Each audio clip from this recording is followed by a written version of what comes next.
ဘာဘူးလို့တရားနာယူဖို့တရားစကားပြောပေးဖို့လိုအပ်တာတော့လို့မေးရင်တရားမလို့ဦးဇင်းတို့ရဲ့ပုထုဇဉ်တွေရဲ့စိတ်ဆိုတာအည်အသွေးတစ်ခုရတဲ့အခါမှာအမြဲတမ်းအဲ့ဒီအည်အသွေးမှာတီးနေတာမဟုတ်ဘူးเนาะစိတ်ဆိုတာအမြဲတမ်းအတက်အကျရှိတယ်အထူးသဖြင့်ယုံကြည်မှုတတ္တတရားအတက်အကျရှိတယ်ကြိုးစားအထောက်မှုဝရိယအတက်အကျလည်းရှိတယ်တတိတမာရိပညာအတက်အကျရှိပါတယ်ဒါကြောင့်ယံဖန်ယံခါတရားအထောက်ရတာအယံအစဉ်ပြေပြီမလို့ယံဖန်ယံခါတရားအထောက်ရတာအစဉ်မပြေဘူးဆိုတာရှိเนาะအဲ့တော့ကိုယ့်ဟာကိုနားလည်အောင်ကြိုးစားကြဖို့လိုတယ်ပေါ့အစဉ်ပြေတဲ့အခါဆိုတဲ့အခါကာလမျိုးမှာဘာကြောင့်အစဉ်ပြေတာကိုရတာတော့ဘာဖြစ်လို့အစဉ်ပြေတာတော့ဆိုတဲ့အကြောင်းတရားလေးတွေကိုတတိနဲ့ရှာတတ်ဖို့လိုတယ်ပေါ့အစဉ်မပြေဘူးဆိုတဲ့အခါကာလမျိုးမှာလည်းပဲဘာကြောင့်အစဉ်မပြေဖြစ်ရတာတော့ဆိုတာလေးကိုကိုယ့်ဟာကိုတတိနဲ့ရှာတတ်ဖို့လိုတယ်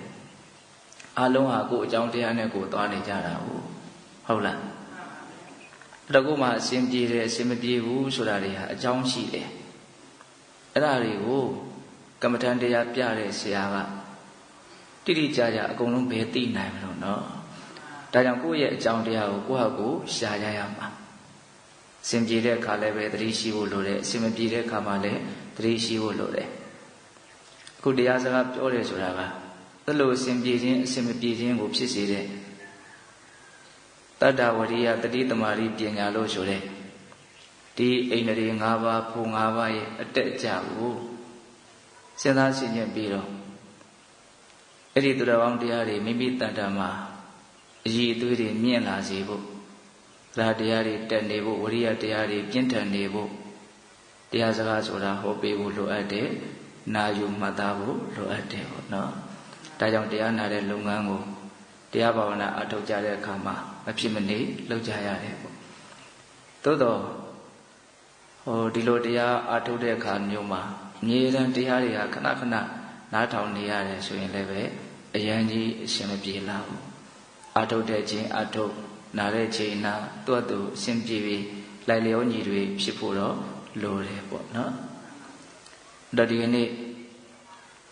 တရားအထုတ်ဖို့ရောက်လာကြတဲ့တရားဓမ္မပေါင်းသူတော်ကောင်းတို့ကိုဦးဇင်းတို့ဘာတရားဟောပြခြင်းလဲဆိုလို့ရှိရင်တန်ယုတ်တနိကေသက္ကရာဝကတန်ယုတ်ပါဠိတော်မှာလာရှိတဲ့ဝဇိတာဘိက္ခုနီသုတ်တံနဲ့သေလာဘိက္ခုနီသုတ်တံဆိုပြီးတော့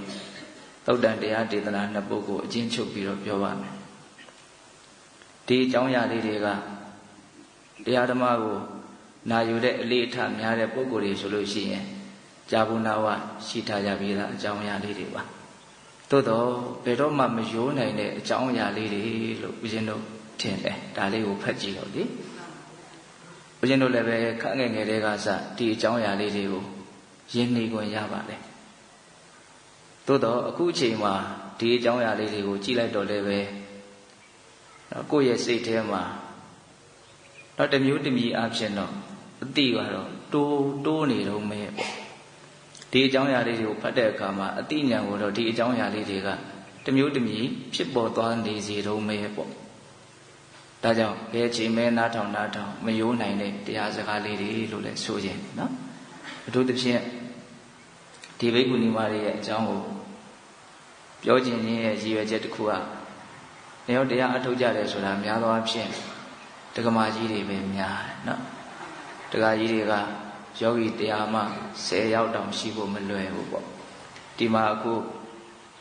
ဒကာကြီးတွေအယောက်20လောက်ရှိတယ်ဆိုတာဒါတော်တော်ကိုများတဲ့ခဏပေါ့နော်အဲ့တော့ဒကမာကြီးတွေများတဲ့တရားအထုတ်ကြတဲ့ပုဂ္ဂိုလ်တွေထဲမှာဘိက္ခုနီတွေရဲ့အကြောင်းကိုပြောရတာလည်းပဲတမျိုးအဖြစ်ဒကမာကြီးတွေအတွက်အားဖြစ်เสียရှိနိုင်ကောင်းရဲ့လို့ဒီလိုလည်းပဲတွေးမိတယ်ပေါ့နော်ဒါကြောင့်ဝဇိတာဘိက္ခုနီမရဲ့အကြောင်းကိုအရင်ပြောကြည့်ရအောင်မြတ်စွာဘုရားလက်ထက်ကဝဇိတာဘိက္ခုနီဆိုပြီးတော့ဉာဏ်အလွန်တက်မြတ်တဲ့ဘိက္ခုနီမတစ်ပါးရှိတယ်ပြောရရင်သူကယန္တာဖြစ်ပြီးသားပါပဲဝဇိရစိန်သွားကဲ့သို့ထက်မြက်တဲ့ဉာဏ်ရှိတဲ့ပုဂ္ဂိုလ်လို့ဒီလိုလည်းပဲဆိုနိုင်တယ်ဒ တနေ့တော့အဲ့ဒီဘိက္ခုနီမကနော်ဇေတဝန်ကျောင်းနဲ့မနီမွေးမှာရှိတဲ့တောအုပ်ထဲမှာတရားဘာဝနာကိုနှလုံးသွင်းပြီးတော့အေးအေးချမ်းချမ်းသတင်းသုံးပြီးတော့နေတယ်အဲ့ဒီအချိန်မှာမြတ်စွာဘုရားနဲ့မြတ်စွာဘုရားရဲ့အဆုံးအမကိုလိုက်နာကြတဲ့ပုဂ္ဂိုလ်တွေကိုအမြဲတမ်းလို့နှောင့်ယှက်နေတဲ့အန္တရာယ်ပေးနေတဲ့မာနဆိုတာရှိတယ်နော်ဒါတချို့ကလည်းပဲမာနကိုကိလေသာတရားကိုမာနလို့ပြောတာတကယ်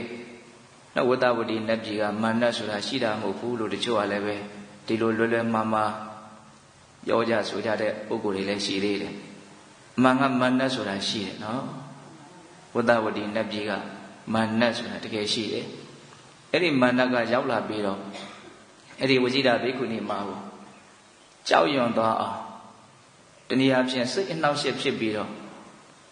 နော်ဒီနေရာကနေထသွားအောင်အနှောင့်အယှက်ပေးတဲ့သဘောအနေနဲ့ဂါထာတစ်ပုဒ်လာပြီးတော့ရွတ်တယ်တဲ့အဲ့ဒီမာနကကေနာယံပကတောတတ္တောကုဝံတတ္တတကာရကောကုဝံတတ္တောသပုပ္ပန္နောကုဝံတတ္တောနိရောဓတိတဲ့အဓိပ္ပာယ်ကဘာပြောလဲဆိုတော့ကေနာယံပကတောတတ္တောဟောဒီတတ္တဝါဆိုတာကိုဘယ်သူကလှုပ်ထားတာလဲတဲ့ဒီတတ္တဝါကိုဘယ်သူလှုပ်အပ်တယ်လဲကေနအဘယ်သူဒီအယံတတ္တောဟောဒီတတ္တဝါကိုပကတောပြုလုပ်အပ်တယ်တဲ့ကုဝံတတ္တတကာရကောတတ္တတဟောဒီတတ္တဝါကိုကာရကောပြုလုပ်တတ်တဲ့ပုဂ္ဂိုလ်ဟာကုဝံမစုလေတဲ့နော်ဒီတတ္တဝါကိုဘယ်သူလှုပ်ထားတာတုံးလို့ပြောတာကုဝံတတ္တောသမုပ္ပန္နောကုဝံတတ္တောဒီလိုစတိဘာကြောင့်ဒီတတ္တဝါကဖြစ်လာတာလဲဘာကြောင့်ဒီတတ္တဝါကချုပ်ပြောက်သွားတာလဲနော်အလွန်လေးလက်တဲ့မေးခွန်းလို့လည်းဆိုနိုင်ပါနော်ဒီနေ့မှာသတိထားစရာတစ်ခုကတတ္တဝါဆိုတဲ့စကားလုံးကိုသူအကုန်သုံးသွားတယ်ဘာကြောင့်တတ္တဝါဆိုတာဖြစ်နေတာတော့ဘာကြောင့်တတ္တဝါဆိုတာချုပ်သွားတာတော့ဒီတတ္တဝါကိုဘယ်သူကလှုပ်ထားတာတော့အဲ့လိုမေးတဲ့အခါကျတော့ဝိဇိတာဘိက္ခုနီမကဂါထာ၃ပုဒ်ရွတ်ဆိုပြီးတော့မာနရဲ့အမေကိုပြန်လဲတုံ့ပြန်တယ်ပေါ့ကိဏုတတ္တောတိပစ္စေတိမာရဒိဋ္ဌိကတန္တုတေသုဒ္ဓသင်္ခါရပုံစောယနယိတတတ္တုပလဗ္ဗတိမနတဲ့ဘယ်အရာကိုတတ္တဝါလို့သင်ကယုံကြည်နေတာလဲတဲ့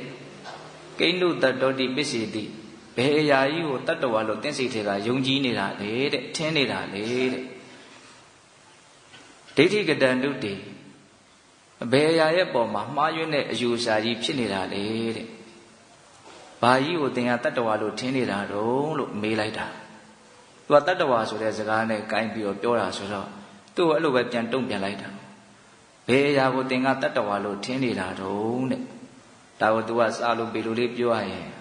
ဘယ်အရာကြီးကိုတတ္တဝါလို့သင်စိတ်ထဲမှာယုံကြည်နေတာတော့တဲ့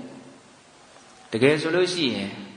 နေရတတ္တုပလဗ္ဗတိတတ္တဝါဆိုတာပရမတ္ထအဖြစ်ထင်ရှားမရနိုင်ဘူးမရှိဘူးတဲ့တတ္တဝါဆိုတာမရှိဘူးတဲ့ဘာတွေပဲရှိနေတော့ဘာတွေပဲဖြစ်နေတော့ဆိုရင်သုဒ္ဓသင်္ခါရပုံစောယံဒီစကားလေးကအရန်သဘောကျတယ်အကောင်းတယ်သုဒ္ဓသင်္ခါရပုံစောယံတတ္တသောသင်္ခါရတို့ရဲ့အစုအပုံကြီးပါတဲ့တတ္တဝါဆိုတာပရမတ္ထအဖြစ်ထင်ရှားမရှိဘူးတဲ့မရအပ်ဘူးတဲ့သေချာလေးနားထောင်နော်ဘယ်အရာတွေကိုသင်ကတတ္တဝါလို့ယုံကြည်နေတာလဲ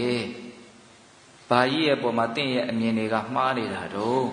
တကယ်ဆိုလို့ရှိရင်တတ္တဝါဆိုတာထင်ရှားမရှိဘူးထင်ရှားဖြစ်နေတာကတတ္တသင်္ခါရတရားတို့ရဲ့အစုအပုံကြီးပဲသုဒ္ဓသင်္ခါရပုံစောယံဒီစကားလေးကိုတိတိကျကျလေးနားရဲဆွဲအောင်မှတ်နော်သုဒ္ဓသင်္ခါရပုံစောယံနော်သင်္ခါရဆိုတာအကြောင်းတရားတို့ကြောင့်ဖြစ်နေတဲ့သဘာဝတရားသုဒ္ဓဆိုတာတတ္တတခြားဘာမှမရောဘူးပေါ့နော်ဆိုလိုတာကသင်္ခါရတရားတတ္တရဲ့ပုံစဆိုတာအစုအပုံကြီးလို့ပြောတာဟုတ်လားအဲ့တော့သူရဲ့စကားကိုပိဋကပေါင်းတော်အောင်တို့ဘာမှနားမလည်ကြတော့မရှိဘူးနော်ဘာကိုဘယ်အရာကြီးရဲ့ပုံမှာသင်္ခါဒါကြီးကတော့တတ္တဝါကြီးပဲလို့သင်စိတ်ထဲကယုံကြည်နေတာတော့တကယ်စင်တဲ့တတ္တဝါဆိုတာပရမတ္ထအဖြစ်တင်ရှားမရှိဘူးတကယ်ဖြစ်နေတာကအကြောင်းတရားတို့ကြောင့်ဖြစ်ပေါ်နေတဲ့သဘာဝတရားတတ်တဲ့ရဲ့အစုအပုံကြီးသာတကယ်ဖြစ်နေတာအဲ့လိုလေးပြောတာနော်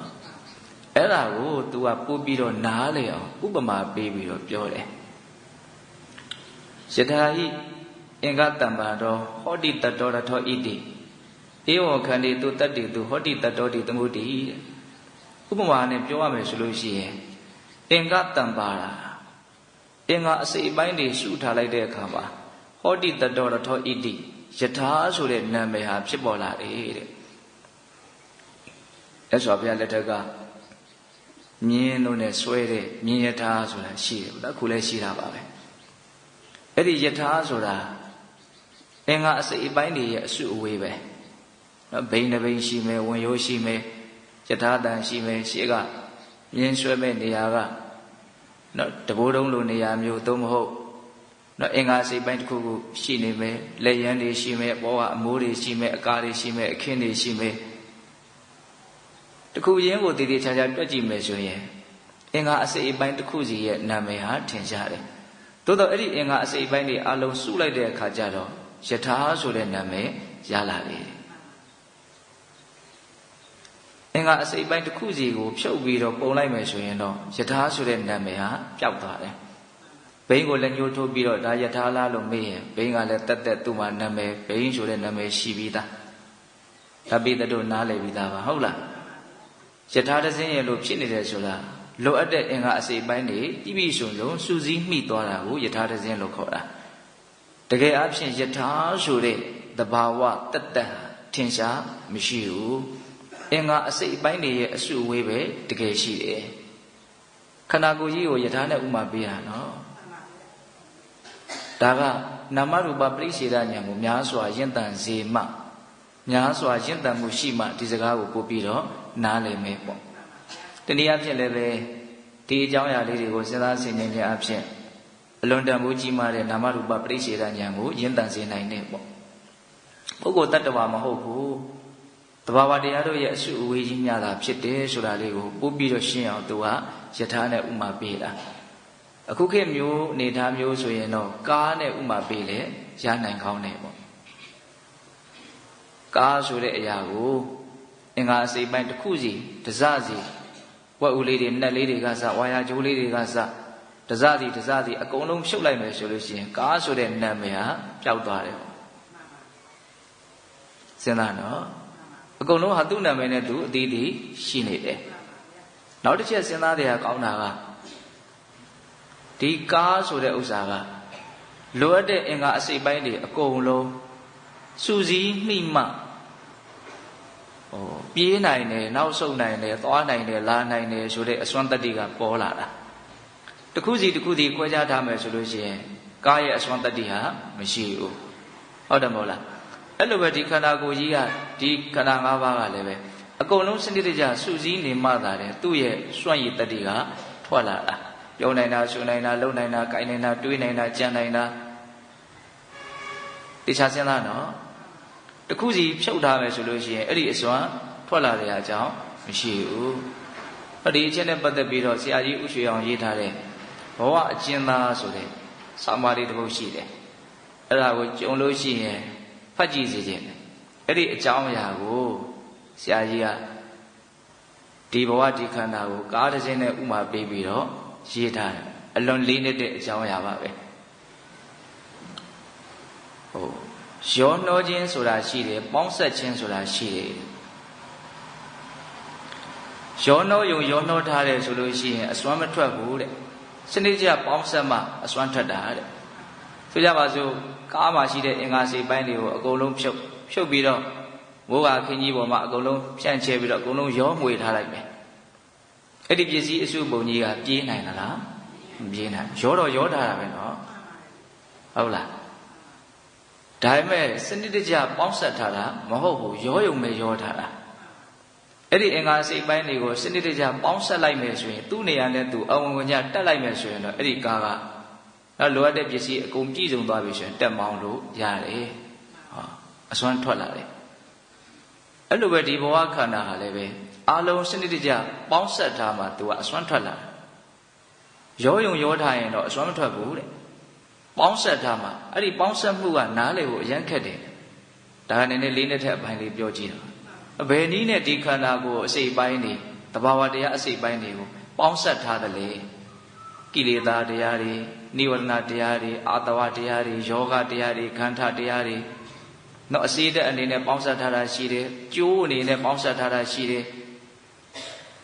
နော်ယူစည်းမှုအနေနဲ့ပေါင်းစပ်ထားတာရှိတယ်အရက်အာတဝအနေနဲ့ပေါင်းစပ်ထားတာရှိတယ်ပူလောင်မှုအနေနဲ့ပေါင်းစပ်ထားတာရှိတယ်ပေါင်းစပ်မှုပေါင်းစပ်နေစနစ်တရားပေါင်းစပ်ထားတာအဲ့ဒီပေါင်းစပ်လိုက်တဲ့အခါကျတော့သောသောကကားပစ္စည်းတွေကိုစနစ်တရားပေါင်းလိုက်လို့ရှိရင်ကားဟာပြေးနိုင်တယ်ဆိုတဲ့အစွမ်းထွက်လာတယ်အဲ့လိုပဲဒီသင်္ခါရတရားသဘာဝတရားတွေကိုစနစ်တရားပေါင်းစပ်လိုက်တဲ့အချိန်မှာမိစ္ဆာဒိဋ္ဌိအပြင်ငါဆိုတဲ့ပုဂ္ဂိုလ်တ attva သဘောကြီးထွက်လာတယ်တဲ့ဒါပေမဲ့အဲ့ဒါတကယ်မဟုတ်ဘူးတဲ့ဓမ္မသဘာဝအပြင်ဆိုရင်တော့ဘဝဆိုတဲ့အစွမ်းထွက်လာတယ်တဲ့ဆရာကြီးအဲ့လိုရေးတယ်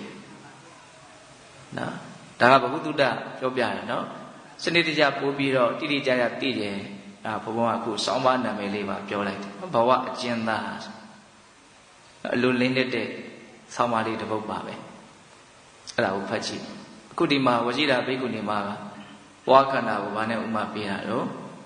ယထာနဲ့ဥမာပေးတာဒုက္ခဒုက္ခကရင်တစင်းပေါ့နော်အရင်ရှုပ်ထွေးဆိုတာတိဆောက်ထားတဲ့ရင်တစင်းပဲ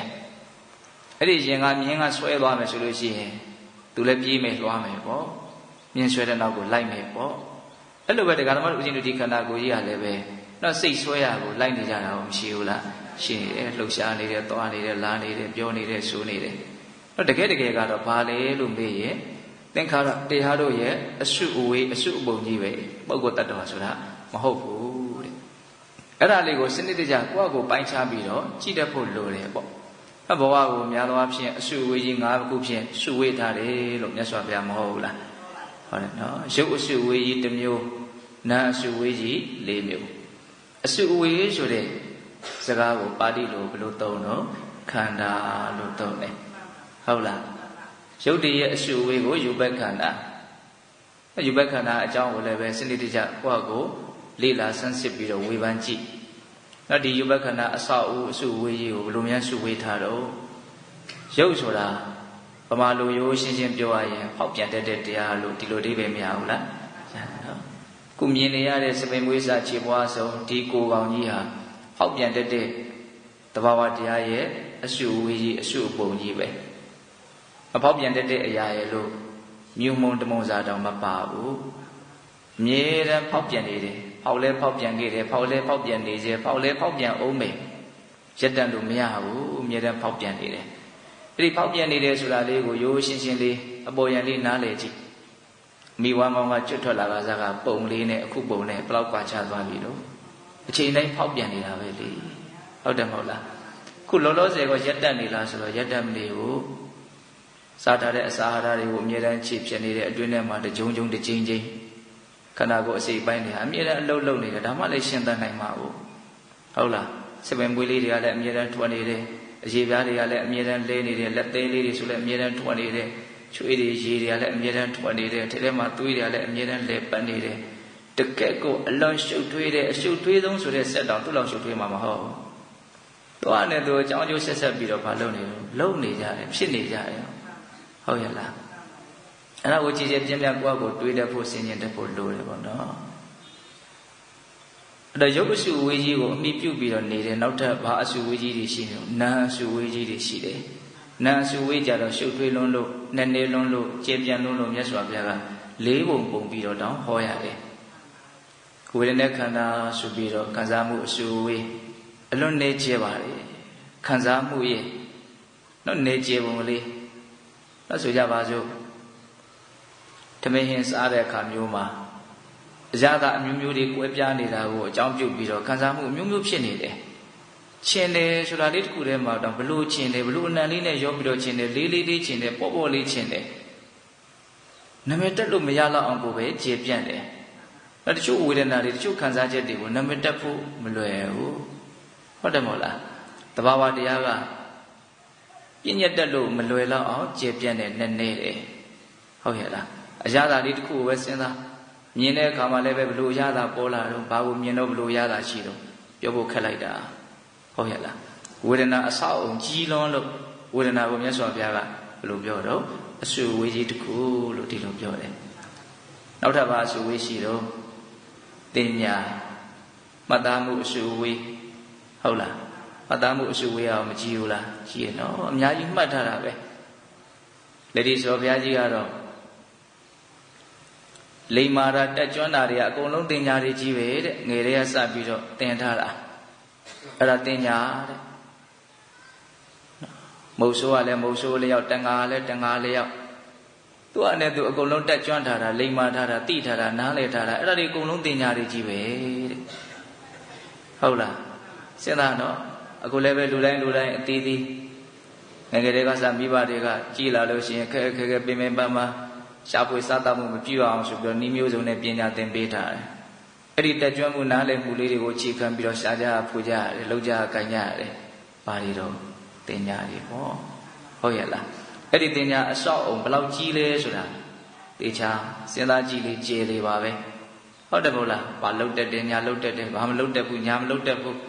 အဲ့ဒါတင်ညာတွေပဲလေလှုပ်တတ်တယ်ဆိုတာဘာလဲတင်ညာပဲလေမှတ်ထားလို့သူလှုပ်တတ်တာပေါ့ဟုတ်တယ်မဟုတ်လားတင်ញခန္ဓာအဆောက်အုံကြီးနော်ပြီးတော့ပါလာတော့သင်္ခါရတဲ့သင်္ခါရဆိုတာဘာလဲလွယ်လွယ်ပြောရရင်သင်္ခါရဆိုတာတုံ့ပြန်နေတဲ့သဘောပဲကောင်းတဲ့ထင်ရင်လောဘနဲ့တုံ့ပြန်တယ်မကောင်းမှုထင်ရင်ဒေါသနဲ့တုံ့ပြန်တယ်တော့စိတ်ထဲအမြဲတမ်းတုံ့ပြန်နေတယ်အဲ့ဒီတုံ့ပြန်မှုကလည်းအမြဲတမ်းသမယိုးကြသွားနေတာကောင်းတဲ့ထင်ရင်လောဘဖြစ်ဖို့ဘယ်သူမှလည်းသင်မပေးရဘူးကြိုးလည်းမကြိုးစားပါဘူးသူလောဘကဖြစ်နေတယ်ဘလောက်စိတ်ဝင်စားစရာကောင်းတော့စိတ်တို့စရာကောင်းတဲ့အာယုန်နဲ့တွေ့တာနဲ့ဒေါသတန်းဖြစ်တယ်သင်စရာမလိုဘူးကြိုးစားစရာမလိုဘူးသမယိုးကြပုံမှန်တုံ့ပြန်နေကြတယ်ပေါ့နော်အဲ့ဒီတုံ့ပြန်မှုတွေကကာယကံဝစီကံမနောကံအဖြစ်ကံရှုတော်မှာကြည့်ပြီးတော့ပြောမယ်ဆိုရင်လည်းပြောလို့မရဘူးလားရတယ်နော်အဲ့ဒီတုံ့ပြန်မှုအရှုအဝေးကြီးဟာမကြီးကျယ်ဘူးလားကြီးကျယ်တယ်သင်္ခါရခန္ဓာအဲ့ဒီဝေဒနာတင်ညာသင်္ခါရဆိုတဲ့ဒီနာခန္ဓာအရှုအဝေးကြီးလေးခုဟာအဓိကကတော့ဝိညာဉ်နဲ့ခန္ဓာဆိုတဲ့တိမှုအရှုအဝေးကြီးကိုခြံရံပြီးတော့ဖြစ်ကြရတာလို့ဆိုနိုင်တယ်တိမှုဝိညာဉ်အရှုအဝေးကြီးကအခရာပဲအဓိကပဲဒါကြောင့်လက်ဒီဆိုဘုရားကြီးကရုပ်ဓာတ်တွေထဲမှာတေဇောဟာအဓိကဖြစ်တယ်တဲ့မိဓာတ်နံဓာတ်တွေထဲမှာဝိညာဉ်ဟာအဓိကဖြစ်တယ်တဲ့တိပြီးမှကျန်တာတွေဖြစ်ကြတာဒါကြောင့်မနောပုပ္ပင်္ဂမဓမ္မမနောတိဋ္ဌမနောမေယမနတ္တစီပတန္တိနာဘာတတိဝါကရောတိဝါတတောနံဒုက္ခမနွေတိစာယဝအနုပါယိနိ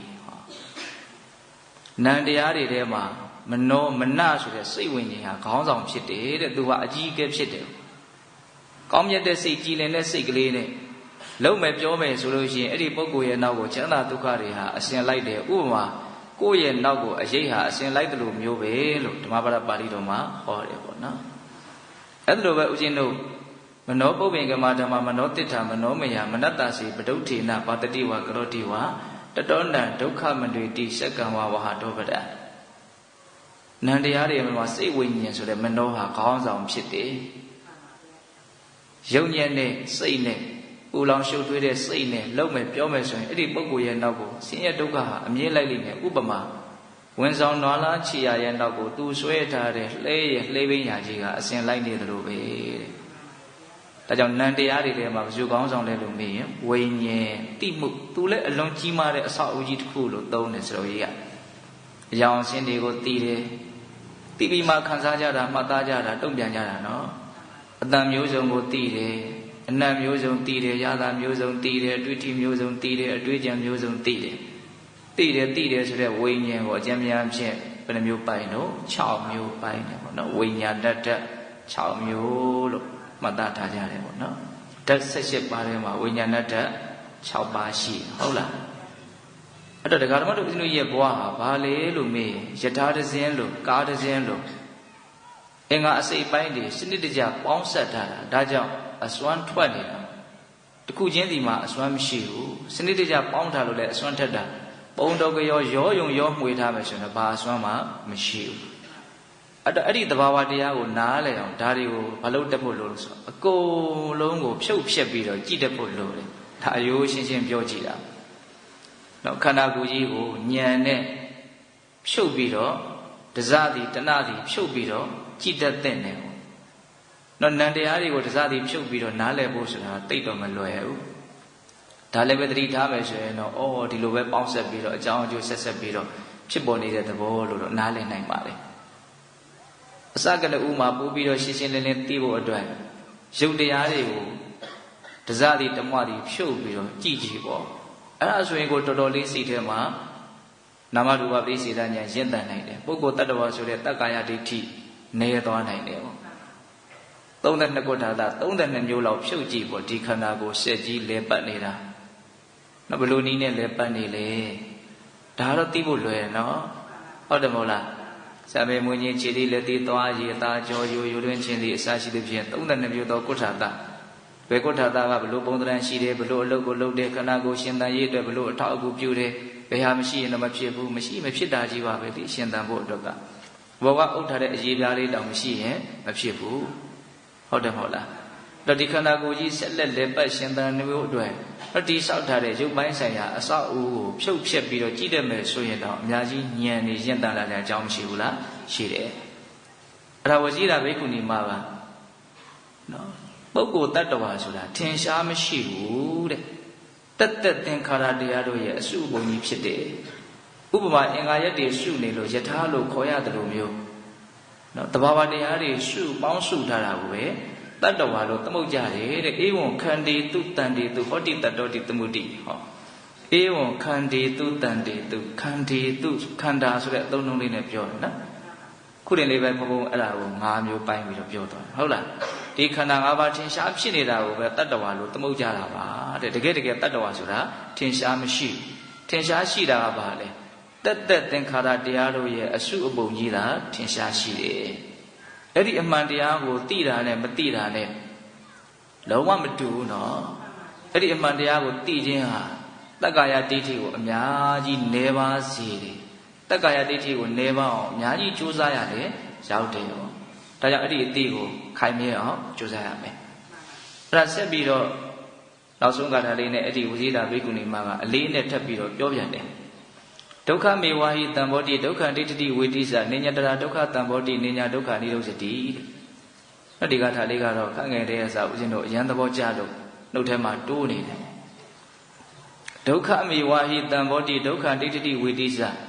နိညာတရာဒုက္ခတံဘောတိနိညာတရာဒုက္ခနိညာဒုက္ခနိရောဓတိအဓိပ္ပာယ်ကဘာပြောတော့ဒုက္ခမေဝါဟိတံဘောတိဒုက္ခတွေပဲဖြစ်နေတာတဲ့ဒုက္ခဒိဋ္ဌိဝေတိစတဲ့ဒုက္ခပဲတီးပြီးတော့ဒုက္ခပဲချုပ်သွားတာတဲ့နိညတရာဒုက္ခတံဘောတိနိညာဒုက္ခနိရောဓတိဒုက္ခမှတပါတခြားဖြစ်နေတာဘာမှမရှိဘူးတဲ့ဒုက္ခမှတပါတခြားချုပ်သွားတာလည်းဘာမှမရှိဘူးတဲ့ဖြစ်ပြီဆိုရင်တော့အဲ့ဒါဒုက္ခပဲတဲ့နော်အဖြစ်တရားကိုဒုက္ခလို့ရှင်းရှင်းလင်းလင်းတုဒ္ဓမယညာရာစွဲနေအောင်မှတ်ရဘာပဲဖြစ်လာတဲ့အဖြစ်တရားဒီကောင်းမွန်တဲ့သဘောမဟုတ်ဘူးဘာကြောင့်လဲဆိုတော့ဖြစ်ပြီးရင်မုတ်ချပျက်စီးရမှာဖြစ်တဲ့အတွက်ကြောင့်ကောင်းမွန်တဲ့သဘောမဟုတ်ဘူးဘယ်ဖြစ်ချင်းမှမချီးမွမ်းတော့ဘူးဘယ်ဖြစ်ချင်းမှအထင်မကြီးတော့ဘူးပေါ့နော်အထင်သေးရမယ်လို့ဆိုလိုတာမဟုတ်ဘူးအမှန်သိရမယ်လို့ဆိုလိုတာဘာကြီးဖြစ်နေတယ်လို့ပဲပြောအဲ့ဒါကိုကောင်းမွန်တယ်လို့မဆိုနိုင်ဘူးဘာကြောင့်လဲဘယ်ဖြစ်ချင်းမှမတည်မြဲလို့ပဲဟုတ်လားကောင်းတယ်ဆိုတယ်ဆိုတာကအပေါ်ယံပြောနေကြတာလို့ဆိုခြင်းတယ်တကယ်တကယ်ကောင်းဆိုးအကုန်လုံးတူညီစွာပြီးဆုံးပြောက်ွယ်သွားတယ်ဗမာစကားပုံနဲ့ရိုးရိုးလေးပြောရရင်တော့အတူတူနဲ့အနူနူတွေကြီးပဲလို့ပြောမယ်ဆိုရင်လည်းပြောလို့ရတယ်ဒီပုတ်ထဲကပဲဒီပဲကြီးပဲလို့ပြောလို့လည်းရတယ်ဖြစ်လာတဲ့တရားတွေကအကုန်လုံးတူညီစွာပြောက်ွယ်သွားကြတယ်အိဋ္ဌာယုံကောင်းမြတ်တဲ့အာယုံတွေဆိုရင်ဒကာဓမ္မတို့ဦးဇင်းတို့တွေကအရန်ထင်ကြီးခြင်းနဲ့ပေါ့ဒါဦးဇင်းတို့လည်းဒီတိုင်းပါပဲအိဋ္ဌာယုံမကောင်းတဲ့အာယုံတွေဆိုရင်တော့အရန်အထင်သေးခြင်းနဲ့ပေါ့အထင်ကြီးခြင်းအထင်သေးခြင်းကပဲပြီးတော့ကိုယ့်ကိုနှိပ်စက်တာအမှန်မသိလို့အထင်ကြီးခြင်းအထင်သေးခြင်းဆိုတာဖြစ်လာတာဟုတ်တယ်မဟုတ်လားတကယ်တမ်းကအထင်ကြီးခြင်းအထင်သေးခြင်းဆိုတဲ့မလိုလားအပ်တဲ့စိတ်အထင်တွေစိတ်ခံစားချက်တွေကိုဖျောက်ပြစ်နိုင်ဖို့အတွက်အမှန်တရားကိုမြင်အောင်လုပ်ရမယ်ပေါ့အမှန်တရားကိုမြင်တာနဲ့ထင်ကြီးတာတွေထင်သေးတာတွေကတဖြည်းဖြည်းနဲ့နည်းသွားမယ်ပေါ့အဲ့တော့အမှန်တရားကဘာလဲဆိုတော့ပျောက်ပြက်သွားတဲ့သဘောပဲဟုတ်တယ်မဟုတ်လားအနိစ္စပဲနော်အဲ့ဒါကအဓိကပဲဟုတ်လားအဲ့ဒီအနိစ္စကိုသိလို့ရှိရင်ဒုက္ခလို့ပြောတာကိုညင်းစရာအကြောင်းမရှိဘူးဒီမှမတည်မြဲတဲ့အရာကိုကောင်းတယ်လို့ဘလို့မှပြောလို့မရဘူးကိုယ့်ကိုထင်နေကြတာနော်ကောင်းတယ်ဆိုတာကဒကာမတို့ဦးဇင်းတို့ကိုယ့်ကိုပဲလှုပ်ပြီးတော့ထင်နေကြတာဟုတ်လားတကယ်ကပါလဲဆိုတော့မတည်မြဲတဲ့သဘာဝပဲဒီမတည်မြဲတဲ့သဘာဝကြီးကိုဘယ်လိုက်မှုမရှိဘဲနဲ့တော့တမယိုးကြဘယ်လိုက်မှုမရှိဘဲနဲ့တကယ်ကိုဦးဇင်းတို့ဓမ္မတိဋ္ဌံကြသူ့ကိုဝေဖန်မယ်ဆိုရင်ကောင်းတယ်လို့ပြောမလားဆိုးတယ်လို့ပြောမလားဆိုးတယ်လို့ပဲပြောရမယ်နော်မတည်မြဲတဲ့အရာကိုဟုတ်တယ်မဟုတ်လားဒါကြောင့်ဒီမှာသူပြောတာ ဒုက္ခမေဝဟိတံဘောတိဒုက္ခဒိဋ္ဌိဝိတိစမကောင်းတဲ့သဘာဝတွေပဲဖြစ်နေတာမကောင်းတဲ့သဘာဝတွေပဲတီးပြီးတော့မကောင်းတဲ့သဘာဝတွေပဲချုပ်သွားတာဒုက္ခကိုမကောင်းတဲ့သဘာဝလိုပဲရိုးရှင်းရှင်းပြောလိုက်တယ်ဟုတ်လားဒုက္ခပဲဖြစ်ပြီးတော့ဒုက္ခပဲတီးပြီးတော့ဒုက္ခပဲချုပ်သွားတာဒုက္ခမှတပါးတခြားဖြစ်နေတာဘာမှမရှိဘူးဒုက္ခမှတပါးတခြားချုပ်သွားတာလည်းဘာမှမရှိဘူးတဲ့ဒါကြောင့်ဖြစ်ပြီးဆိုရင်တော့ဒုက္ခလို့နားလည်လိုက်ဖို့လိုတယ်ပေါ့နိဗ္ဗာန်ဆိုတာမဖြစ်တရားလို့ဒီလိုပြောကြတာရှိတယ်နော်ဒါကဥစဉ်တို့တော့နိဗ္ဗာန်ကိုမျက်မှောက်မပြုဘူးလို့မသိပါဘူးဘုရားဆရာရှိတဲ့ရိယာသူတော်ကောင်းကြီးတွေကနိဗ္ဗာန်ဆိုတာမဖြစ်တဲ့တရားလို့ဒီလိုပြောတယ်နားလည်ဖို့အလွန်ခက်ခဲတယ်လို့ဆိုရင်လည်းနော်မဖြစ်ဘူးဆိုတော့ပြည့်စရာလည်းအကြောင်းမရှိဘူးပေါ့ခက်တာကဒကာသမားတို့ဥစဉ်တို့တွေကဖြစ်ချင်းတရားရဲ့ပုံမှာလည်းဒုက္ခတွေဒုက္ခတွေကိုပြည့်ညက်ကြတာဆိုတော့နော်ဒုက္ခကိုလည်းဖြစ်ချင်းနဲ့ပတ်သက်ပြီးတော့မှပဲနားလေတယ်ဒုက္ခကိုလည်းဖြစ်ချင်းနဲ့ပတ်သက်ပြီးတော့မှပဲနားလေတယ်ဘာလို့မြင်ရရင်ကောင်းတယ်ဘာလို့ကြားရင်ကောင်းတယ်ဘယ်သူနဲ့တွေ့ရတော့အဆင်ပြေတယ်ဖြစ်တာနဲ့ပတ်သက်ပြီးတော့ပဲဒုက္ခကိုနားလေထားတာအဲ့တော့မဖြစ်တဲ့ဒုက္ခကိုနားကိုမလဲဘူးခက်တယ်နော်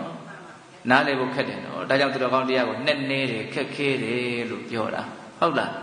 ဒါပေမဲ့အခြေခံကစပြီးတော့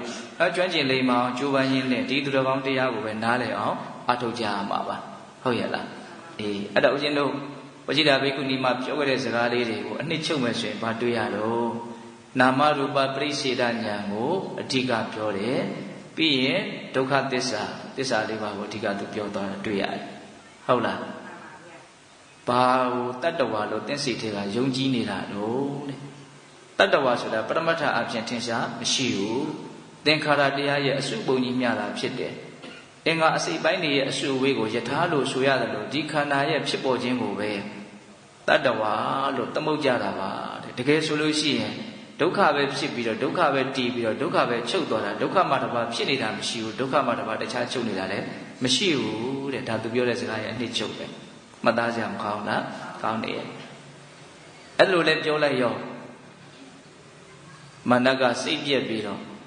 စာရဲအတိုင်းပြောရရင်တော့ဆင်းရဲပြီးတော့သူစိတ်တိုင်းမကြဘူးနော်ဆင်းရဲပြီးတော့အဲ့ဒီနားတဲ့ကွယ်ပြောင်းသွားတယ်ဒီဘိက္ခုနီကငါ့ကိုကောင်းကောင်းသိတာပဲစိတ်မချမ်းသာဖြစ်ပြီးတော့အဲ့ဒီနားတဲ့ကွယ်ပြောင်းသွားတယ်ဉာဏ်ပညာကြီးတဲ့ပုဂ္ဂိုလ်ကိုဘလို့တကိုးရှိတဲ့ပုဂ္ဂိုလ်ကမှတုံ့လှုပ်ချောက်ချအောင်လှုပ်လို့မရဘူးဆိုတဲ့သင်္ကန်းစာလေးကိုလည်းပဲမှတ်သားရမယ်ပေါ့အဓိကကိုယ့်ကိုခက်ခိုင်မာမာရက်တည်နေနိုင်စေတာကိုယ့်ရဲ့အသိဉာဏ်ပဲဒါကြောင့်ဒီအသိဉာဏ်ကိုသာလည်းမြင်မအောင်တိဆောက်ဖို့အသိဉာဏ်ဖြစ်ပေါ်ကြောင်းတွေကိုပဲအဓိကတန်ဖိုးထားပြီးတော့ကြိုးစားကြဖို့အရေးမကြီးဘူးလားအရေးကြီးနော်အသိဉာဏ်ခိုင်မာရင်ဘာကြောင့်မှတုံ့လို့စရာကြောင်းမရှိနော်ဒါကဦးဇင်းတို့ဝจิตာဘိက္ခုနီမရဲ့အကြောင်းပေါ့နော်နောက်ထပ်သီလဘိက္ခုနီမရဲ့အကြောင်းကိုပြောဦးမယ်အကြောင်းအရာလေးတွေကတူတော့မြန်ပြီးသွားမယ်ထင်လို့နှစ်ပါးစာဦးဇင်းကစဉ်းစားလာတာဟုတ်လားအဲ့ဒါစဉ်းစားလာမှတော့မထူပါဘူးပြောလိုက်ဦးမယ်အချိန်ကလည်းရှိနေသေးတယ်နော်အဲ့လိုပဲဦးဇင်းတို့အဲ့ဒီသုတ်တံမှာကြတော့နော်မာနကဘလို့မေးလဲနော်ဘိက္ခုနီအရှင်မကဘလို့ဖြေလဲနော်ဟောနေတဲ့ အကြောင်းအရာကတော့သူကအတူတူပဲနော်တောအုပ်ထဲမှာစိညာရချင်းကပ်ပြီးတော့တရားဘာဝနာအလုံးနဲ့ပြောမွေ့နေတဲ့အဲ့ဒီတေလာဘိက္ခုနီအရှင်မတွေကိုမာနကစောစောကလိုပဲရောက်လာပြီးတော့နှောင့်ယှက်ပေးတာပေါ့အဲ့ဒါဦးဇင်းတို့တက္ကထာဘဂတန်ယုတ်ပါဠိတော်ထဲမှာဘိက္ခုနီတန်ယုတ်ဆိုပြီးတော့ဘိက္ခုနီမတွေရဲ့အမှန်နဲ့တွေ့ကြုံရတာကိုအခြေခံပြီးတော့ပြောထားတဲ့စကားတွေကိုမှတ်တမ်းတင်ထားတာနော်အဲ့ဒီသုတ္တမှာကြတော့မာနကတေလာဘိက္ခုနီမကိုဘယ်လိုပြောတော့ကေနိဒံပကတံဗိမံကွာနုဗိမတ္တကာရကောကွာနုဗိမံသမုပ္ပန္တာကွာနုဗိမံနိရောဓတိတဲ့သောသောကမေခွန်းနဲ့အဓိပ္ပာယ်အားသိပြီးတော့မချာနာဘူးအဓိပ္ပာယ်ကဘယ်လိုပြောတုံးဆိုတော့ဣဒံဗိမံဟောဒီအယုတ်ကိုကေနအဘယ်သူကပကတံပြုထားလေတဲ့နော်ဒီခန္ဓာကိုယ်အယုတ်လို့ပြောတာလေးကိုတော့ဥဒ္ဒရာသဘောကျဗိမံအယုတ်ဟုတ်လားအခုခေတ်အနေနဲ့ဆိုရင်ဒါလေးကပိုးပြီးတော့ကြည်ပြင်းပြစဉ်းစားကြရကောင်းတယ်နော်ဆီလီကွန်တွေနဲ့လူယုတ်ကလေးတွေလောက်ထားတာမရှိဘူးလားရှိရတော့တော်တော်ကိုတူအောင်ဒါဟိုလူတယောက်ရဲ့ဖြည့်ဆည်းမှုမျိုးနဲ့တတ်နိုင်တဲ့များဖြည့်ဆည်းနိုင်တဲ့အဆင့်ထိရောက်အောင်လှုပ်ထားနိုင်ကြတယ်လို့ဆိုတယ်အော်စရာပဲဒါပေမဲ့အဲ့ဒါပါလေအယုတ်ပဲလေဟောအယုတ်လို့သိတဲ့အခါကျတော့အဲ့ဒါနဲ့ပတ်သက်ပြီးတော့ခန်းစားချက်ကဘာမှမလေးနက်ဘူးဟုတ်တယ်မဟုတ်လား အဲ့ဒီအယုတ်ကြီးခေါင်းပြက်ပြီးတော့ပြတ်တက်ထွက်သွားလို့ပျက်စီးသွားလည်းပဲစိတ်ထဲမှာဘာမှမဖြစ်ဘူး။ဘာလို့ဆိုအဲ့ဒါကအယုတ်ပဲလေ။ဟုတ်တယ်မဟုတ်လား။တကယ်လို့သာလူတယောက်ကိုရှိမှခေါင်းပြက်တော့ကြသွားတယ်ဆိုဘယ်လိုနေမလို့။ဟာအရန်တုံလို့ခြောက်ချသွားတယ်။ဘာလို့ဆိုကိုယ်စိတ်ထဲကအဲ့ဒါကိုအယုတ်လို့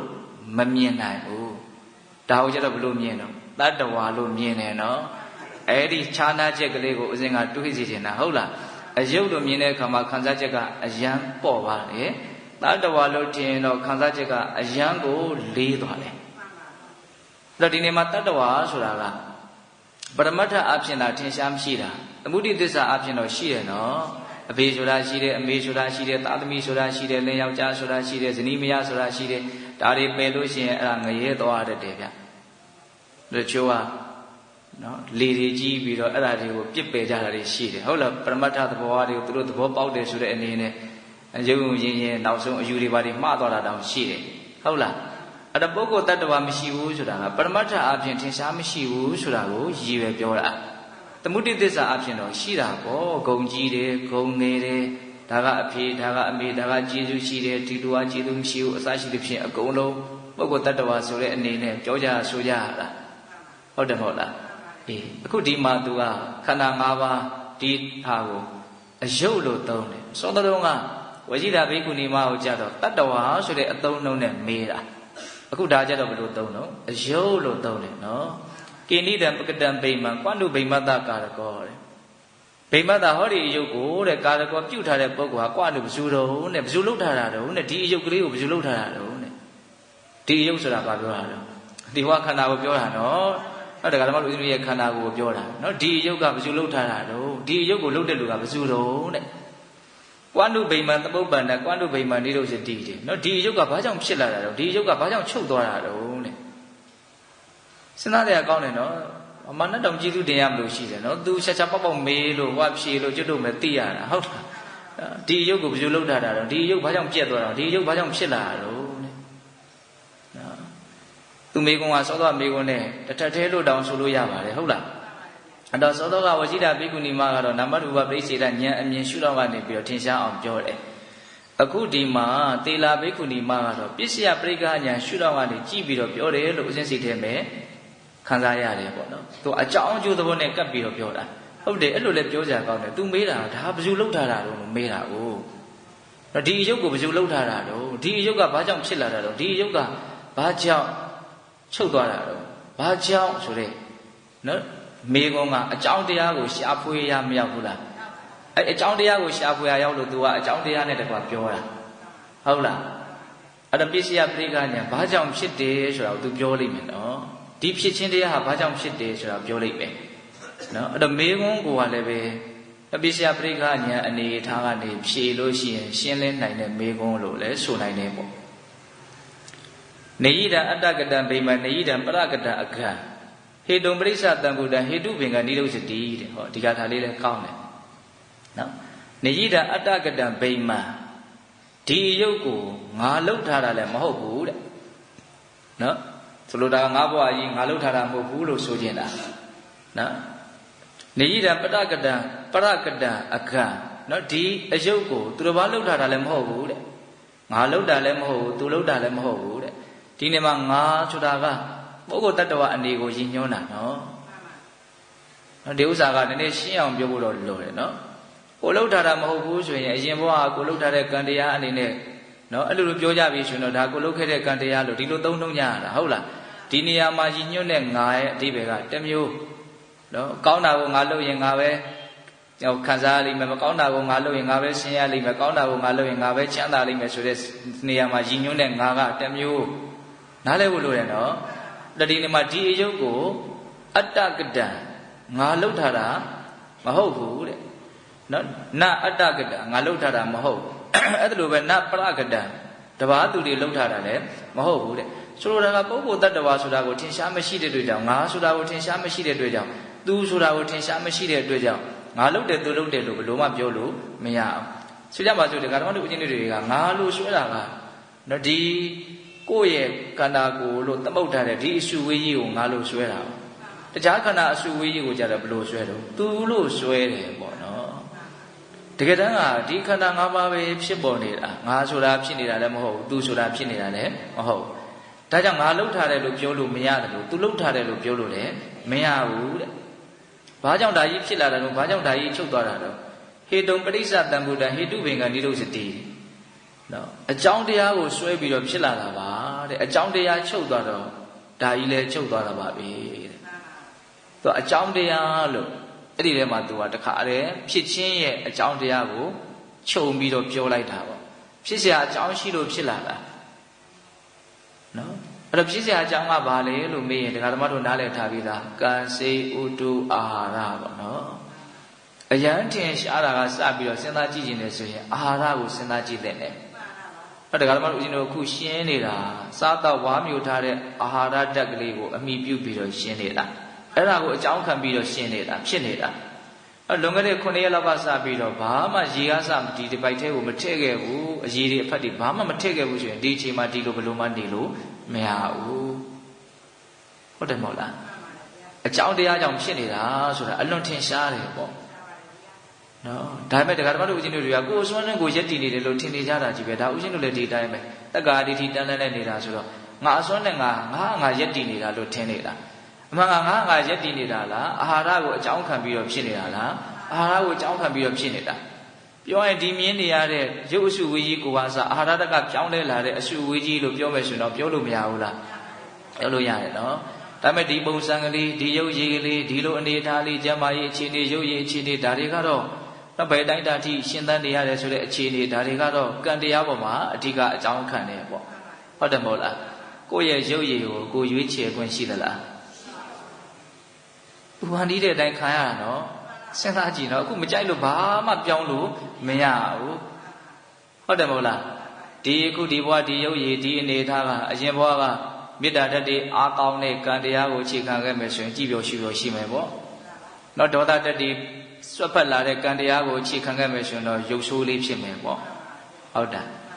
ဒါပဲလေဒါလည်းပဲအကြောင်းတရားပေါ်မှာမူတည်တာပဲဒါပေမဲ့ဒကာဓမ္မတို့ဦးဇင်းတို့တွေကအကုန်လုံးကိုယ်စွမ်းလို့ထင်နေကြတာနော်တကယ်တမ်းကကံစွမ်းစိတ်စွမ်းဥဒုစွမ်းအာဟာရစွမ်းဒါကိုမိပြုပြီးတော့ဖြစ်ပေါ်နေကြတာအဲ့တော့အကြောင်းကိုဆွဲပြီးတော့ဖြစ်နေတယ်အကြောင်းချုပ်လို့ရှိရင်ဒါကြီးချုပ်သွားတယ်နော်ဒီအယုတ်ဟာအကြောင်းကိုဆွဲပြီးတော့ဖြစ်နေတယ်ဒီအယုတ်ဟာအကြောင်းချုပ်ရင်ချုပ်သွားတယ်လို့ပြောတဲ့စကားကိုအခြေတဝတ်စဉ်းစားတတ်ဖို့စဉ်းကျင်တတ်ဖို့မလိုဘူးလားလိုတယ်အဲ့ဒါကိုဦးဇင်းတို့အခြေတဝတ်ပြောရမယ်ဆိုရင်တော့ဘာကိုပြောလဲဆိုပရိစ္ဆေသမုပ္ပါဒေသနာကိုပြောစရာရှိတယ်ပေါ့နော်ပရိစ္ဆေသမုပ္ပါအဝိဇ္ဇာပစ္စယသင်္ခါရသင်္ခါရပစ္စယဝိညာဏသူကတော့အယံကိုနဲ့နေတဲ့နော်အကြောင်းအကျိုးကိုပြောတဲ့နေရာမှာအလွန်မှစိတ်ဆက်တဲ့တေချာတဲ့နားလည်ဖို့လည်းပဲအများကြီးကြိုးစားအထောက်ဖို့လိုအပ်တဲ့ဒေသနာတော်တစ်ခုအဲ့ဒါကိုနားလည်ခြင်းအဖြစ်ရရှိမဲ့အကျိုးကျေးဇူးကလည်းအလွန်တရာမှကြီးမားတယ်လို့ဆိုရမယ်။ဦးဇင်းတို့လေဒီဆိုတော်ဘုရားကြီးရေးတဲ့ပရိစ္ဆေသမုပ္ပါဒ်ဒီပတိဆိုတာရှိရနော်။အဲ့မှာဆိုတော်ကြီးဟာတက္ကာယဒိဋ္ဌိနဲ့ဝိသိကိစ္စကိုထူးခြားတဲ့ကိလေသာလို့ဒီလိုသုံးတယ်။နော်။သူ့ကိုတေချာပေါက်ကြောက်ဖို့အတွက်သူ့ကိုဖေရှားဖို့အတွက်ဒီပရိစ္ဆေသမုပ္ပါဒ်ဒီပတိကိုစီရင်မယ်ဆိုတော့ဆိုတော်ကြီးကအဲ့လိုလေးရေးတယ်။နော်ထင်ရှားဖြစ်ပေါ်နေတဲ့ယုံနာတဘာဝတရားကိုပုဂ္ဂိုလ်တ attva လို့ထင်နေတဲ့ဒီတက္ကာယဒိဋ္ဌိနဲ့ယုံမတန်တရားအမျိုးမျိုးဒီဝိသိကိစ္စသည်အလွန်အရေးပါတဲ့ကိလေသာတရားပဲပြောရရင်သူ့ကိုပယ်နိုင်ပြီဆိုရင်ကျန်တဲ့ကိလေသာတွေကပြီးရင်တစနဲ့အကုန်လုံးအရင်လဲရင်အဖျားထင်ဖြစ်ရဒါနားလည်ဖို့လိုရနော်ဆိုကြပါစို့သောတပတိမဉ္ဇဉ်ရလို့ပုံညာမဉ္ဇဉ်ပုံညာရလို့တက္ကာဒိဋ္ဌိနဲ့ဝိသိကိစ္စကိုပယ်ပြီဆိုရင်ကျန်တဲ့ကိလေသာတွေတော့ကျန်သေးတာမှန်တယ်သို့တော့ဘယ်လောက်ကြာအဲ့ဒီကိလေသာတွေဆက်ပြီးတော့ဖြစ်ခွင့်ရှိမလဲဘယ်လောက်မှမကြာတော့ဘူးနော်ကာမဘုံမှာအနည်းဆုံးအများဆုံး9ဘဝနေပြီးရင်ဒါအကုန်လုံးဇေယျပြတ်အဲ့တော့တက္ကာယဒိဋ္ဌိနဲ့ဝိသိကိစ္စကိုထူးခြားတဲ့ကိလေသာတရား2ပါးလို့ပြောတာပြောလိုက်တယ်အဲ့တော့အဓိကကိလေသာကိုပယ်တတ်ဖို့ကြိုးစားတဲ့နေရာမှာအဲ့ဒီငါဇွဲဆိုတဲ့အလွန်မှားယွင်းတဲ့တက္ကာယဒိဋ္ဌိကိုဥတည်ပြီးတော့ပယ်တတ်နိုင်အောင်ကြိုးပမ်းကြရမယ်ဒါလိုရင်းမယ်နော်သူမရှိဘူးဆိုလို့ရှိရင်လောဘကလည်းတိတ်ကြောက်စရာမရှိဘူးဒေါသကလည်းတိတ်ကြောက်စရာမရှိဘူး။အော်ဆိုအပေလေးပါးကြတဲ့အထိမောဟကလည်းအဲ့လောက်မမိုက်တော့ဘူး။တက္ကာဒိဋ္ဌိသာမရှိတော့ဘူးဆိုရင်မောဟကလည်းအပေလေးပါးကြတဲ့အထိမိုက်မဲတဲ့အလုပ်တွေကိုလုပ်ဖို့မတိုက်တွန်းနိုင်တော့ဘူး။လောဘကလည်းပဲအပေရောက်တဲ့အလုပ်တွေကိုလုပ်ဖြစ်သည့်အထိတော့ ဆွဲမဲ့မှုတွေမဖြစ်တော့ဘူးဒေါသကလည်းပဲဘလောက်ကြီးပါလဲပြောပြောအပေကြလောက်အောင်ထိတော့သူမပေါက်ကွဲတော့လောဘဒေါသမောဟတော့ရှိသေးတယ်သို့တော့တက္ကဒိဋ္ဌိကိုလာပေးနိုင်မယ်ဆိုရင်အဲ့ဒီလောဘဒေါသမောဟကအလွန်အားပြော့သွားပြီအပေလေးပါးပို့နိုင်တဲ့အထိစွန့်ရည်မရှိတော့ဘူးအပေလေးပါးရောက်တဲ့ဒီခန္ဓာယထာကိုသူမမောင်းနှင်နိုင်တော့သူ့ရဲ့အားအဲ့လောက်မရှိတော့ဘူးဟုတ်လားဒါကြောင့်တက္ကရာဒိဋ္ဌိနဲ့ဝိသိကိစ္စကိုဘာလို့ဖို့လို့တော့ပြစ်မှတ်ထားပြီးတော့ခင်မိတဲ့စကားလေးနဲ့ပြောရသူ့ကိုပြစ်မှတ်ထားတဲ့တယ်နော်သူ့ကိုတိုက်ခိုက်ဖို့လိုတယ်ပေါ့ဘယ်နည်းနဲ့တိုက်ခိုက်မလို့စောစောကပြောခဲ့တဲ့နာမရူပပရိစ္ဆေဒဉာဏ်ရှိတယ်အခုပြောနေတဲ့ပိစ္ဆေယပရိက္ခဉာဏ်ရှိတယ်တော့စောစောကနာမရူပပရိစ္ဆေဒဉာဏ်လေးကလည်းအာကိုတဲ့နေနော်ပုဂ္ဂိုလ်တ attva ဆိုတာထင်ရှားမရှိဘူးတက်တက်သင်္ခါရတရားရဲ့အရှုပုံကြီးဖြစ်နေတာလို့ပြောခဲ့တာအခုပြောနေတာတော့ဘယ်လိုပြောတာတော့ဒီအယုတ်ကိုငါလှုပ်ထားတာလည်းမဟုတ်ဘူးသူလှုပ်ထားတာလည်းမဟုတ်ဘူးအကြောင်းကိုဆွဲပြီးတော့ဖြစ်နေတာအကြောင်းချုပ်တာနဲ့ချုပ်သွားတာပဲလို့ပြောတာအလွန်ရှင်းတဲ့စကားတွေနော်ဒီအယုတ်ကိုငါလှုပ်ထားတာမဟုတ်ဘူးသူများလှုပ်ထားတာလည်းမဟုတ်ဘူးတဲ့အကြောင်းကြောင့်ဖြစ်နေတာအကြောင်းချုပ်တာနဲ့ဒီအယုတ်ချုပ်သွားလိမ့်မယ်အဲ့တော့သီလဘိက္ခုနီမှာပြောတဲ့စကားလည်းမှတ်သားစရာကောင်းတယ်နော်အဲ့ဒါကိုဆက်ပြီးတော့သူကလည်းဥမာလေးနဲ့ပြောတယ်နော်အရိယာဖြစ်သွားကြတဲ့ပုဂ္ဂိုလ်တွေဟာဥပမာပါပိုးပြီးတော့မြန်ကျွမ်းကျင်နေသလားမသိလို့ဦးဇင်ကစဉ်းစားကြည့်ဟုတ်တယ်ဥပမာနဲ့ပြောနိုင်တယ်ဆိုတာတခုခုကိုထစ်ထဲဝင်ဝင်နားလည်ထားတယ်ဆိုရင်သူကဥပမာတွေကခေါင်းထဲမှာအလိုလိုထွက်လာတယ်လို့ဆိုချင်တယ်ဟိုတလောကမန္တလေးကဆရာကြီးဒေါက်တာဦးစိုးလွင်ဆိုတာရှိတယ်အဲ့ဒါဘုံဘုံတွေရောက်လာဘုံဘုံနဲ့တွေ့တယ်အဲ့ဒီဆရာကြီးကတရားဟောလဲအလွန်ကောင်းတယ်သူတရားကိုကြိုက်တဲ့လူတွေလည်းအလွန်များပါတယ်အဲ့သူကဘာပြောလို့ဆိုတော့သူအနတ္တဉာဏ်မြင်ပေါက်တယ်ပေါ့နော်ပြောတော့သူပြောတဲ့စကားထဲမှာထူးခြားတာတစ်ခုကသူနားလေသွားတဲ့အခါဘလို့လူတယောက်ကိုဘလို့နားလေအောင်ပြောရမလဲဆိုတဲ့နိလန်းတွေပါသူနားလေသွားတယ်သူကသူအံ့ဩမိတယ်ဥမာတွေကအလိုလိုထွက်လာတယ်ခေါင်းထဲကနေပေါ့တခုခုပြောမယ်ဆိုလို့ရှိရင်ဥမာကအလိုလိုထွက်လာတယ်ဥမာနဲ့ပြောလိုက်တဲ့အခါမှာအရန်ရှင်းသွားတယ်နားထောင်ရတယ်လို့ကဒါပါရမီတစ်မျိုးလို့ထို့နိုင်တယ်ပေါ့နော်ဟောဒီနေရာမှာဦးဇင်းတို့အရိယာဖြစ်သွားမှဥမာနဲ့ပြောတတ်တယ်လို့ဆိုလိုတာကတော့တရတိဆိုလိုတာတော့မဟုတ်ပါဘူးတချို့ပုထုဇဉ်ဘဝနဲ့ဉာဏ်ကြီးကြတဲ့ပုဂ္ဂိုလ်တွေလည်းရှိရပဲလေဘုဒ္ဓတကျင့်ပြတဲ့ပုဂ္ဂိုလ်တွေဉာဏ်ပညာထက်မြက်တဲ့ပုဂ္ဂိုလ်တွေပြောရည်ဆိုရည်မြင်မာတဲ့လူတွေလူတယောက်ကိုနားလည်အောင်ဘယ်လိုချပြလိုက်ရမလဲဆိုတာကိုကြွကျင်တဲ့ပုဂ္ဂိုလ်တွေရှိရပဲလေဟုတ်လားဒါတယောက်နဲ့တယောက်ပါရမီမတူကြဘူးပေါ့ဟုတ်လားအခုဒီမှာလည်းပဲဝရှိတာဘိက္ခုနီမကတော့နာမရူပပရိစ္ဆေဒဉာဏ်ရှုတော့ယထာတစင်းနဲ့ဥမာပေးပြီးတော့ပြောတာတေလာဘိက္ခုနီမကတော့အကြောင်းအကျိုးသဘောကိုသူကဘယ်လိုပြောလို့ဆိုတော့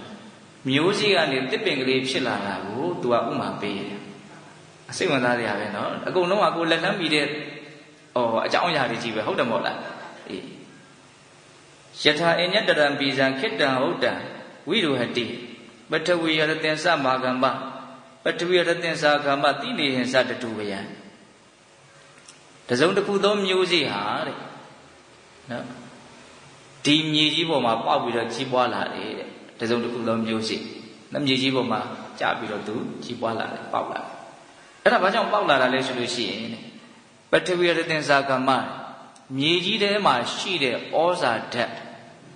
ဒီဩဇာဓာတ်လေးကမျက်စိနဲ့မြင်ဖို့လွယ်တဲ့ကိစ္စမဟုတ်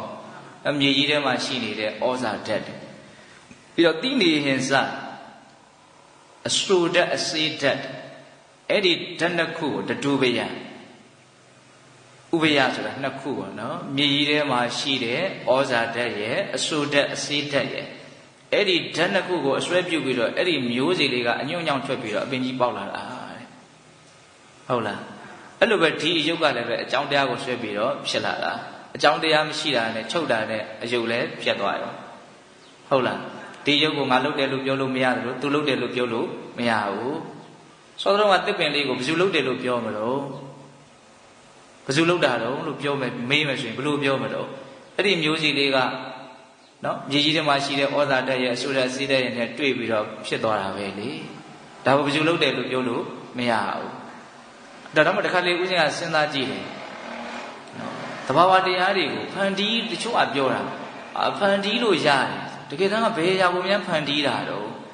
အကြောင်းတရားကိုသာလင်းလောက်ကြတာနော်အဲ့ဒီအကြောင်းရှိလို့သူ့ဖြစ်သွားတာတကယ်တမ်းကဟုတ်တယ်မဟုတ်လားနော်ပထဝီဓာတ်ကြီးဖြစ်အောင်ဘယ်သူဖန်တီးနိုင်တော့ဘယ်သူမှဖန်တီးနိုင်ပါဘူး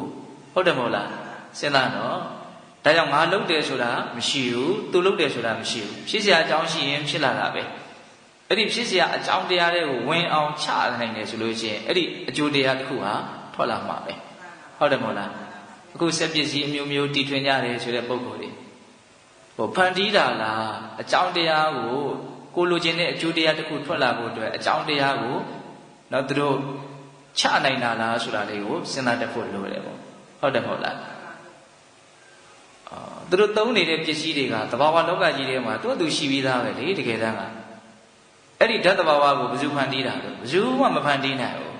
ဟုတ်တယ်မဟုတ်လားအဲ့ဒါတွေကအကုန်လုံးသူ့အတူအကြောင်းကျိုးဆက်ဆက်ပြီးတော့ဖြစ်နေတဲ့သဘာဝတရားတွေပဲနားလည်မယ်ထင်ပါတယ်နော်ဓာတ်သဘာဝအမျိုးမျိုးကိုလူတွေကလောက်တာလားမြေကြီးတွေတို့လိုရှိတဲ့နေရာထွက်မဲ့နေရာကနေပြီးတော့မလုပ်ရတော့ထုတ်ယူရတာပဲလေဟုတ်တယ်မဟုတ်လားဒါတော့သူအကြောင်းကျိုးဆက်ဆက်ပြီးတော့ဖြစ်နေတဲ့သဘာဝတရားဒါကြောင့်ဦးဇင်းတို့ပြည်တော်ပေါင်းတော်အောင်တို့မန္တမေးတဲ့မေခွန်းရဲ့အဖြေကိုနည်းနည်းနားလည်ဖို့လိုတယ်နော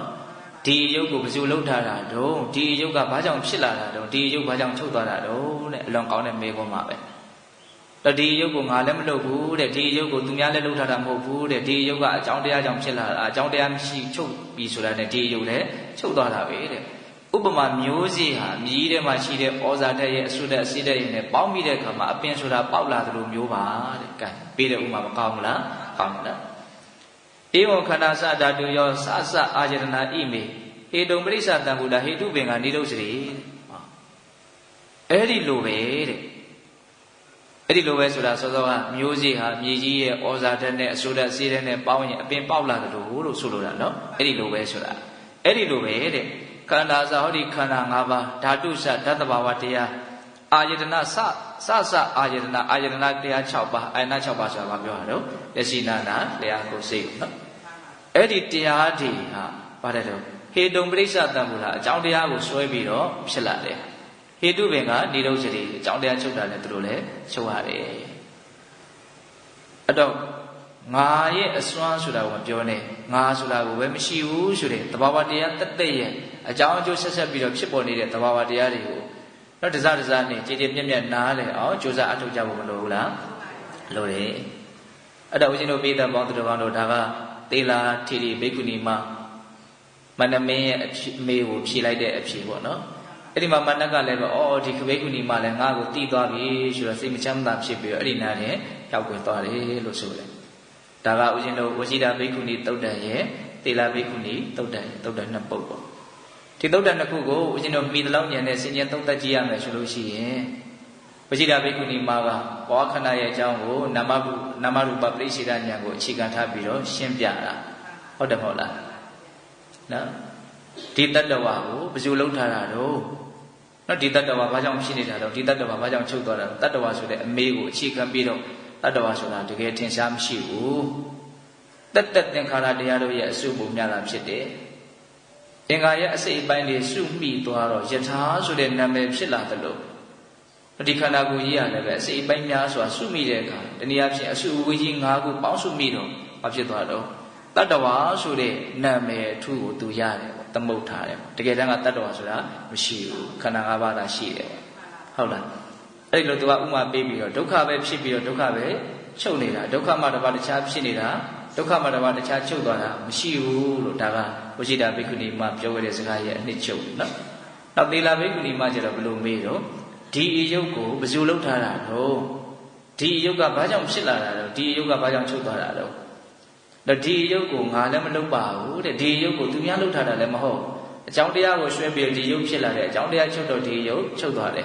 ဥပမာမျိုးစေ့ဟာအမြည်ကြီးရဲ့ဩဇာတက်နဲ့အဆိုးတက်အစေးတက်နဲ့တွေ့တဲ့အခါမှာအပင်ပေါက်လာတယ်လို့မျိုးတော့ခန္ဓာဆိုတဲ့တရားတွေဓာတ်ဆိုတဲ့တရားတွေအာယတနာဆိုတဲ့တရားတွေဟာအကြောင်းကိုရွှဲပြီးတော့ဖြစ်ပေါ်လာတာအကြောင်းချုပ်တာနဲ့သူတို့လည်းချုပ်တော့သွားတယ်